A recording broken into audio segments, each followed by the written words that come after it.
Морозный январский вечер окутал тайгу.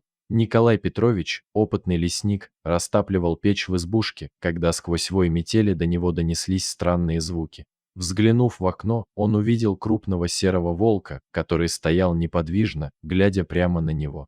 Поведение зверя было необычным, он не проявлял агрессии, а словно звал за собой. Приняв неожиданное решение, Николай Петрович вышел за порог. Волк, не убегая, медленно направился в лес, постоянно оглядываясь. Лесник, преодолевая глубокий снег, шел следом, пока не вышел на небольшую поляну. Там, под раскидистой елью, лежала раненая волчица, а рядом с ней копошились трое волчат.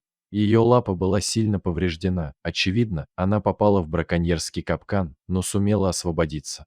Волк-самец с тревогой смотрел на Николая Петровича, словно умоляя о помощи. Лесник понял, этот зверь, преодолев страх перед человеком, привел его сюда ради семьи. Он быстро вернулся в избушку, взял аптечку, теплое одеяло и немного еды, после чего снова отправился к волкам. Николай Петрович соорудил для них укрытие, защитив от ветра. Подойдя к волчице, он заговорил негромко и успокаивающе. К его удивлению, она позволила ему обработать рану. Самец наблюдал за процессом, не вмешиваясь, но явно понимая, что человек пытается помочь.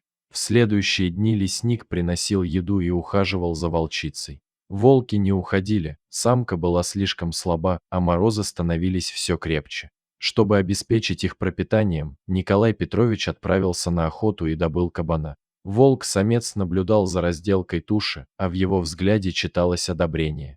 С каждым днем звери привыкали к присутствию человека. Волчата, поначалу прятавшиеся, теперь выглядывали с любопытством. Николай Петрович отметил, что самец особенно заботится о своей семье, что вызвало у него уважение. Рана постепенно затягивалась, и лесник понимал, скоро волки уйдут. Однажды ночью, при свете луны, волчица впервые выбралась из укрытия. Волчата радостно играли в снегу, а самец стоял рядом с человеком. В этот момент Николай Петрович осознал, их пути скоро разойдутся, но этот необычный союз навсегда останется в его памяти. Через 2 недели волчица почти полностью восстановилась. В одно морозное утро Николай Петрович вышел из избушки и увидел на опушке всю семью. Волки не убегали, они словно ждали прощания. Самец подошел ближе, их взгляды встретились. В янтарных глазах зверя читалась благодарность. Затем волки повернулись и исчезли в лесу. На следующее утро перед крыльцом лежала свежая туша косули. Следы лап на снегу ясно говорили, это был прощальный дар. Волки никогда не делятся добычей просто так.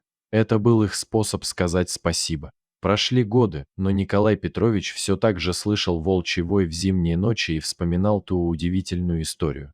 Иногда, если он замечал в лесу волчьи следы, ему казалось, что среди них есть те самые, кто когда-то доверился ему. В этот момент он знал, добро, даже к дикому зверю, всегда возвращается.